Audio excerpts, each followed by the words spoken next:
Assalamualaikum warahmatullahi wabarakatuh. Perkenalkan nama saya Ki Wahyudi dari NIM 190106027 matkul fitokimia. Dengan saya akan membahas tentang isolasi senyawa alkaloid dari ekstrak etanol, akar mangrove, eripat, dan aktivitas antibakterinya.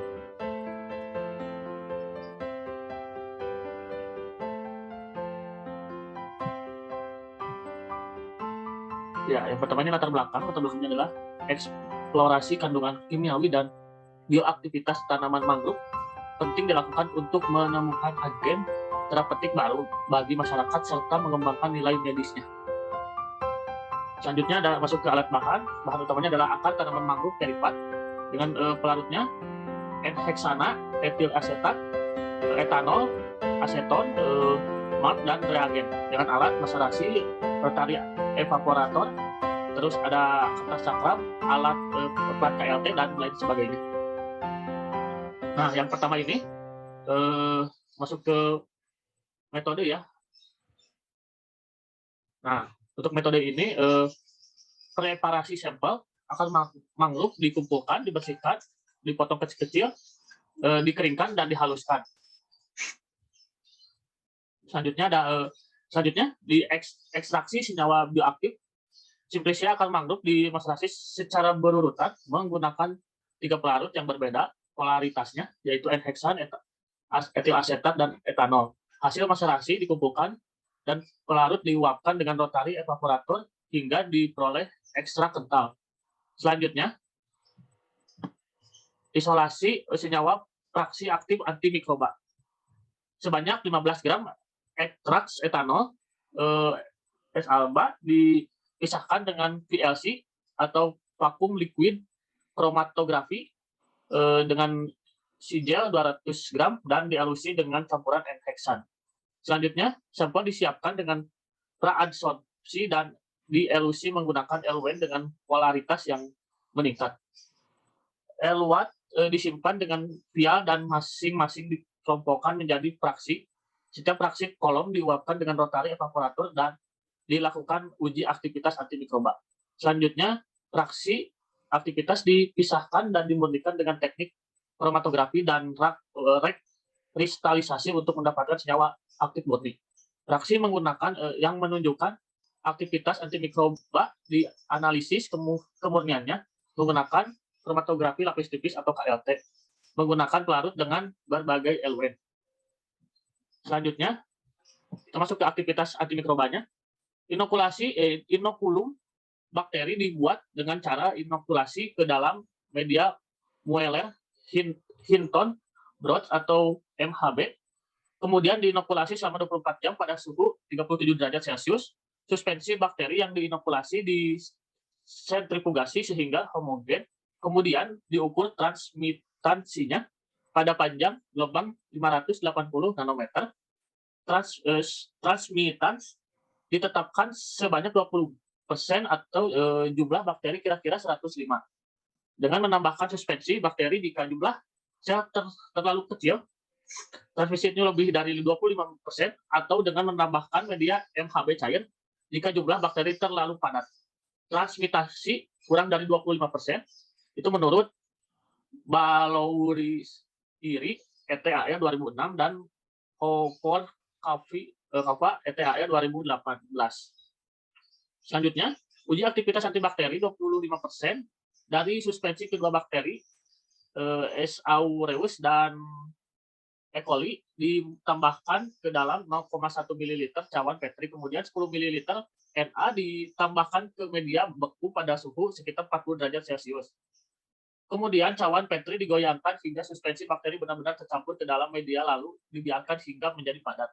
Setelah itu, cakram kertas berdiameter 6 mm berisi senyawa ekstrak etanol dengan variasi konsentrasi 50 ppm, 100 ppm, dan 500 ppm, serta isolasi F4 120 ppm. Itu menurut Latif ETAL 2018. Letak di atas permukaan media kultur, kemudian dispot secara aseptis sebanyak 20, memungkinkan mikropipet dengan larutan fraksi ekstrak konsentrasi 2% yang telah dilarutkan terlebih dahulu dalam larutan DMSO. Kemudian diinkubasi selama 24 jam pada suhu 30 derajat Celcius. Analisis aktivitas antibakteri dikonfirmasi menghasilkan yang positif. Jika di sekitar cakram kertas terdapat zona bening yang bebas dari pertumbuhan bakteri, selanjutnya untuk membandingkan aktivitas antibakteri dilakukan pula perbandingan terhadap kontrol positif dan kontrol negatif digunakan antibiotik chloramphenicol 50 ppm sebagai kontrol positif. Nah, sekarang ini adalah hasil dari ekstrak akar S. alba.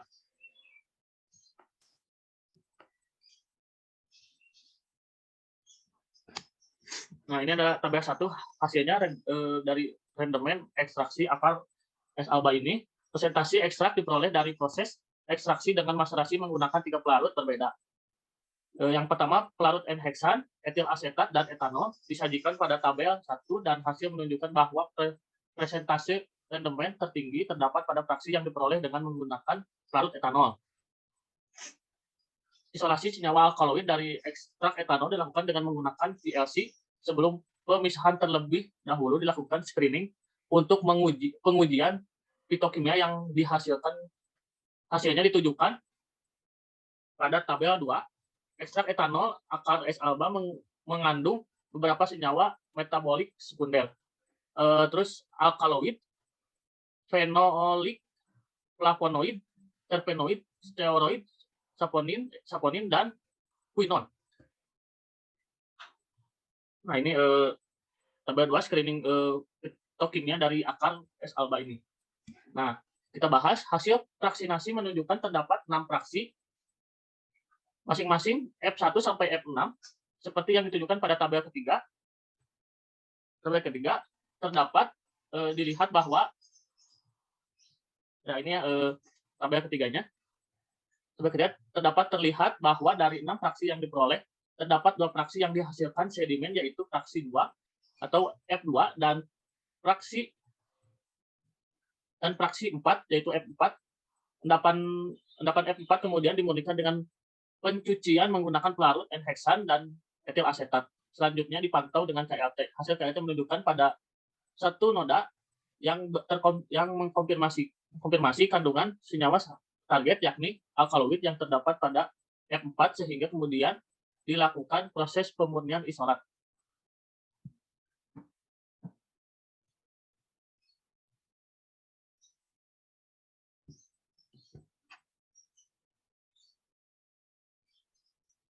Nah, untuk mengamati pemurnian senyawa yang terdapat pada F4, dilakukan uji pemurnian menggunakan 3 sistem eluent dalam tingkat polaritas yang berbeda. Pengujian ini dilakukan dengan mengemulsi sampel menggunakan eluent yang berbeda polaritasnya, sehingga jika terdapat campuran senyawa dengan tingkat kepolaran yang relatif sama, maka campuran ini dapat dipisahkan oleh salah satu sistem eluent yang digunakan. Hasil uji KLT F4 disajikan pada gambar nomor 1 yang menunjukkan bahwa isolat F merupakan senyawa tunggal. Selanjutnya dilakukan analisis fitokimia terhadap isolat F4 menggunakan reaksi fitokimia. Data hasil pengujian ditujukan pada tabel nomor 4. Ya, mungkin ini tabel nomor 4-nya. Saya akan jelaskan. Identifikasi isolasi F4 kemudian dilakukan dengan dianalisis berdasarkan spektrum UV-Vis dan FTIR yang direkam pada instrumen spektrometer. Spektrum analisis UV-Vis isolat F4 ditunjukkan pada gambar nomor 2. Terdapat 2 puncak serapan maksimum yang dihasilkan pada panjang gelombang 271 nanometer dan 373 nanometer dengan nilai absorbansi masing-masing 1,52 dan 0,74 berdasarkan nilai spektrum FTIR yang dihasilkan kemudian diperkirakan gugus fungsi tertentu yang memiliki senyawa tersebut. Data untuk spektrum inframerah isolat F4 menunjukkan panjang gelombang serapan gugus fungsi yang terdapat dalam senyawa serapan spektrum lengkap ditunjukkan pada tabel yang nomor 5 ini ya. Yang gambar spektrum UV-Vis. isolat F4. Nah, selanjutnya kita masuk ke aktivitas antibakteri. Uji aktivitas antibakteri ekstrak etanol akar S-alba dilakukan dengan metode difusi agar.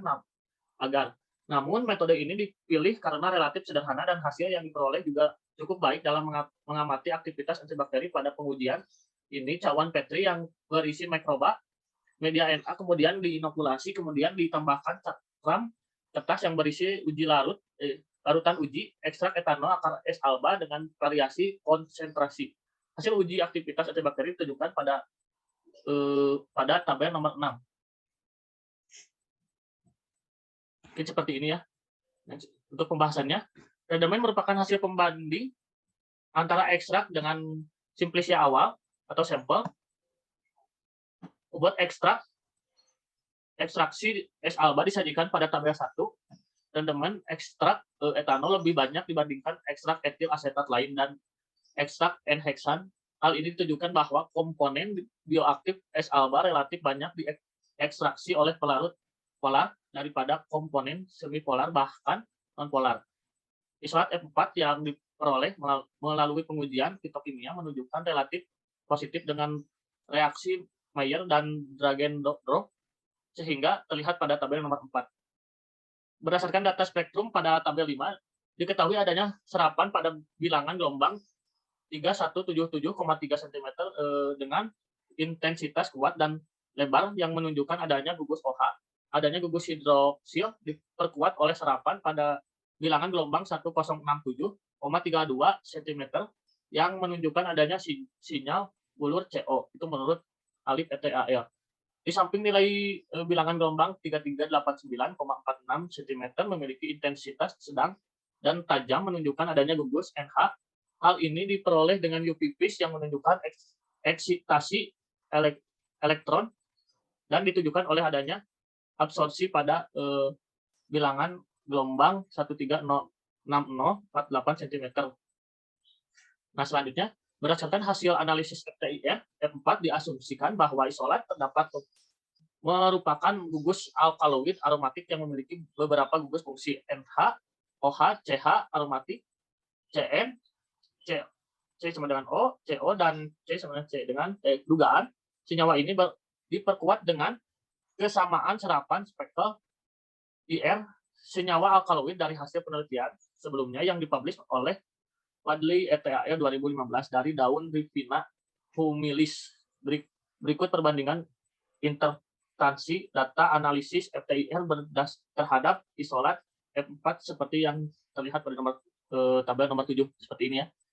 Hasil FTIR ditunjukkan pada tabel nomor 7 dari isolat F4 memiliki kemiripan dengan alkaloid daun Rivina humilis sehingga dapat diasumsikan alkaloid yang terkandung dalam isolat F4 termasuk ke dalam golongan alkaloid indol. Kemiripan ini dapat dilihat dari luas sidik jari yang memiliki khususan ya untuk setiap senyawa. Selain itu, isolat fraksi 4 akar peripat dan isolat daun Rivina humilis memiliki gugus fungsi NH, OH, CH aromatik, CN, CO, dan CC. Selanjutnya ini aktivitas antibakteri. Aktivitas antibakteri ekstrak etanol terhadap S. aureus dan E. coli pada tabel 6 relatif baik. Hal ini dapat dilihat dari zona hambat isolat yang dihasilkan.